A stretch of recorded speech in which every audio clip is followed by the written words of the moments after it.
2 яблока, немного творога и вот такая огромная, вкусная, ароматная гора печенья получается. А какое оно на разломе, оно нежнейшее, вкуснейшее. Вы просто должны попробовать этот рецепт. Готовим гору домашнего печенья из самых простых продуктов. Нам понадобится 2 яблока и кое-что еще. Всем привет, меня зовут Мария Мироневич. Начинаем готовить. Для вкусного и полезного печенья я взяла 200 граммов творога. Отправляем его в миску для смешивания. Еще понадобится 1 яйцо, щепотка соли, 2 столовые ложки сахара и пакетик ванильного сахара. Сахар, конечно же, по вкусу. 100 мл растительного масла без запаха. С помощью блендера смешиваю все до однородной консистенции. Посмотрите, какая нежная кремообразная консистенция у нас с вами получилась. То, что нужно для шикарного печенья. 200 грамм муки я просеяла вместе с пакетиком разрыхлителя. Отправляем в миску.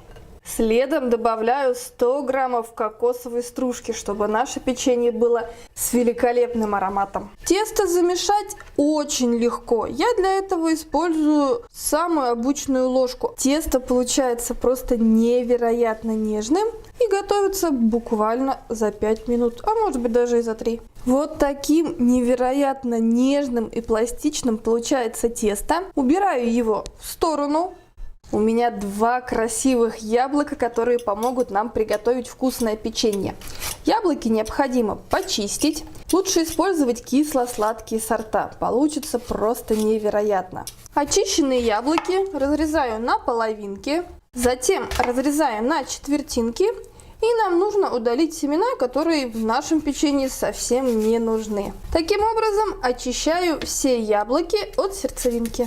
Наша задача мелко нарезать яблоко. Я его нарезаю сначала на ломтики. На терке натирать не следует. Почему? Потому что будет слишком много сока. Это для печенья не нужно.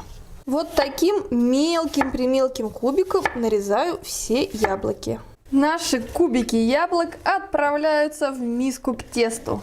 Теперь также с помощью ложки нам необходимо смешать яблоки и тесто. Все кубики яблок должны у нас быть влеплены в тесто. Все уже почти готово. Остается немного поработать ручками для того, чтобы все окончательно смешалось и превратилось во вкуснейшее творожно-яблочное тесто. Руки я смочила водой, и это тесто хорошо тем, что для того, чтобы приготовить печеньки, понадобятся только ваши ручки. Катаем вот такого красивого творожно-яблочного колобка. Противень я застелила бумагой для выпечки. Колобка немного приплющиваем, ведь мы с вами готовим не колобков, а печенье. Как я и говорила, действительно получается гора печенья. У меня получилось 39 штук. Естественно, где-то чуть меньше, где-то чуть больше у вас получится, но печенья много, хватит всем напиться чая со вкусненьким. Все печенья отправляю в разогретую до 200 градусов духовку. У меня работает верх и низ. Прошло всего 30 минут. И все наши замечательные, румяные и невероятно ароматные печеньки готовы. Просто посмотрите, как красиво наше печенье выглядит. Печенье получается пышным, ароматным и невероятно вкусным. Посмотрите, какие красивые вблизи получаются печеньки. Они отлично запекаются с обеих сторон. Ну и теперь так и хочется скорее разломить такую вкусноту. Они отлично пропекаются, получаются с нежной корочкой и со вкусными яблоками внутри. Обязательно приготовьте такой рецепт, порадуйте себя и своих близких. Печенье, как вы видите, действительно получается гора. Они даже не все уместились на тарелку. Если вам понравилось наше видео, понравился рецепт, оцените нашу работу, поставьте лайк. Если хотите знать, какие еще вкусные и простые рецепты я для вас приготовила, подписывайтесь на канал. С вами была Мария Мироневич. Я желаю всем любви, добра, ну и, конечно, творожного печенья.